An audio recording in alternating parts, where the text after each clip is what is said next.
Hello, my name is Matthew, and we're reading the Brothers Karamazov by Dostoevsky together as a part of our read along for December. And this past week I've read up to about 150 pages, close to finishing part one of the book. And a lot has happened, and I thought I would just talk about what I've read so far.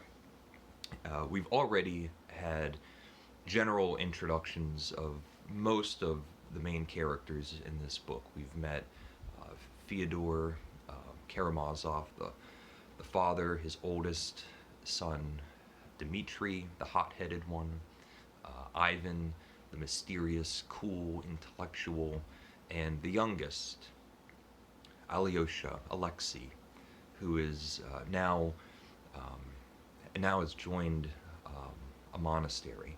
All three of these sons are all grown up. They're past their 20s, and they're all coming back into town um, for various reasons.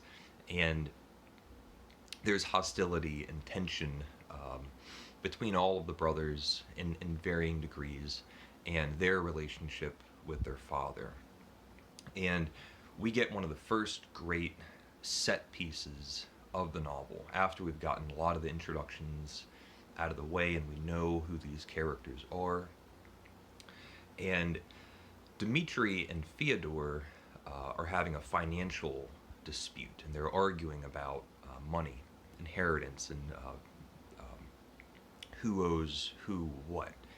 And it's agreed that the family will go to the monastery, which Alyosha is a part of, and have a conference, have a sit-down meeting with the elder monk. He's a starets. The monastery is a part of an ancient holy order, and Father Zosima is the eldest and most respected monk. And so everybody agrees that they are going to go to this monastery, and Fyodor and Ivan arrive. There's a couple other people. Dmitri is nowhere to be found. He is late. And Fyodor, the father, before he even gets into the monastery, decides that he is going to make a buffoon of himself and act a fool and be disrespectful. And they go into this very holy room, and Father Zosima arrives, and he's seemingly weak, very tired. He might be sick. He's an older individual, and Fyodor does nothing but act rude and doesn't obey proper decorum. He's not giving this elder person who's giving him his time his due respect. Everyone else in the room is basically up in arms with this terrible display.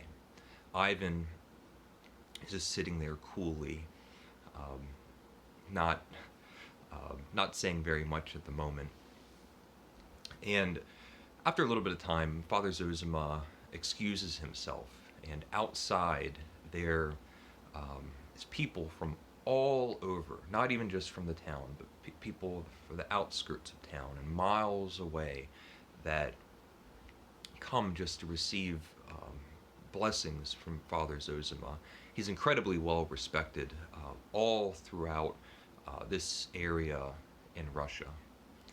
And we get these vignettes, these stories of several people that are telling Father Zosima about their griefs and worries, and we get these little interactions.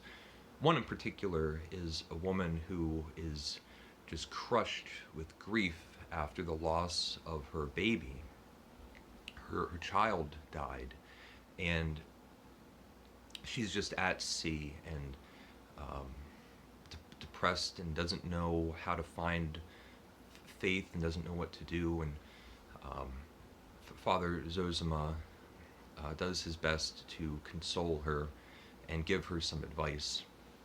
But um, it's a general theme throughout the entire novel. The topic of children keeps coming up. It's a major part of the book. And even when we think about Dmitri and Ivan and Alyosha and all of the things that they've done so far and are going to do, um, we've been given introductions about um, their upbringing and what sort of circumstances they were in when they were born, and it's an important part it's a good reminder of um, how we are raised can have an influence on the rest of our lives. Father Zosima finally goes back into this holy room. Dmitri finally arrives. There was an argument with Ivan and a couple of the other monks that Father Zosima settles in a certain way. But Dmitri arrives, and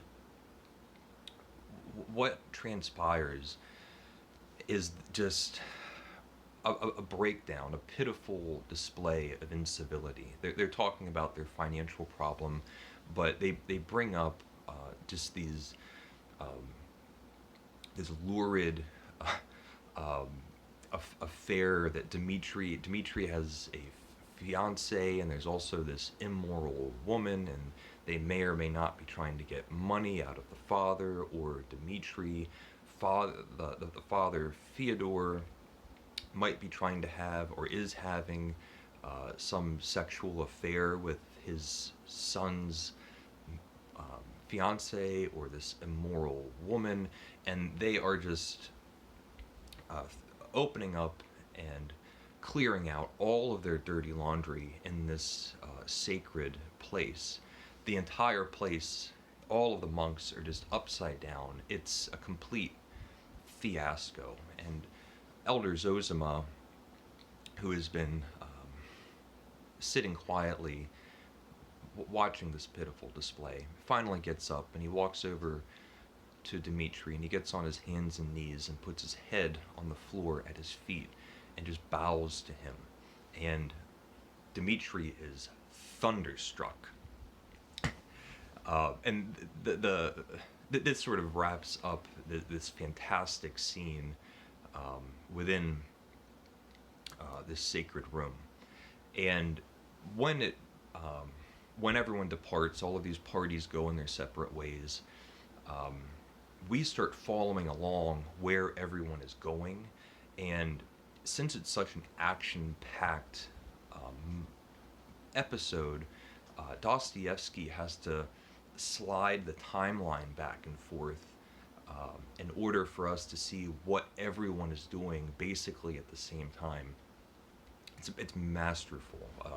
Father Zosima goes back to his own quarters and talks to Alyosha and tells him that when he dies, he wants Alyosha to leave the monastery and have a different life. There's a lunch prepared that was arranged to happen after this sit-down meeting. Fyodor has acted like such a complete brute that he basically was uninvited and starts to leave, but then goes back into this lunchroom and makes even more of a fool of himself, is just completely disrespectful. Alyosha, after he had left Father Zosima's quarters, is talking to someone else, and there's, during this conversation, ominous warnings of violence or murder ahead. Fyodor, the father, who's now running out of the lunchroom, catches Alyosha within an earshot and yells to him that he needs to leave the monastery immediately. And there's all of these things are happening, and everybody leaves. And after this episode, we kind of go back to the house. Fyodor and Ivan had left together. And we take a pause from the family and talk a little bit about the servants of the Karamazov household. And it's Gregory and his wife, and we learn um, Gregory, who we already know had been raising these abandoned children that Fyodor was accumulating.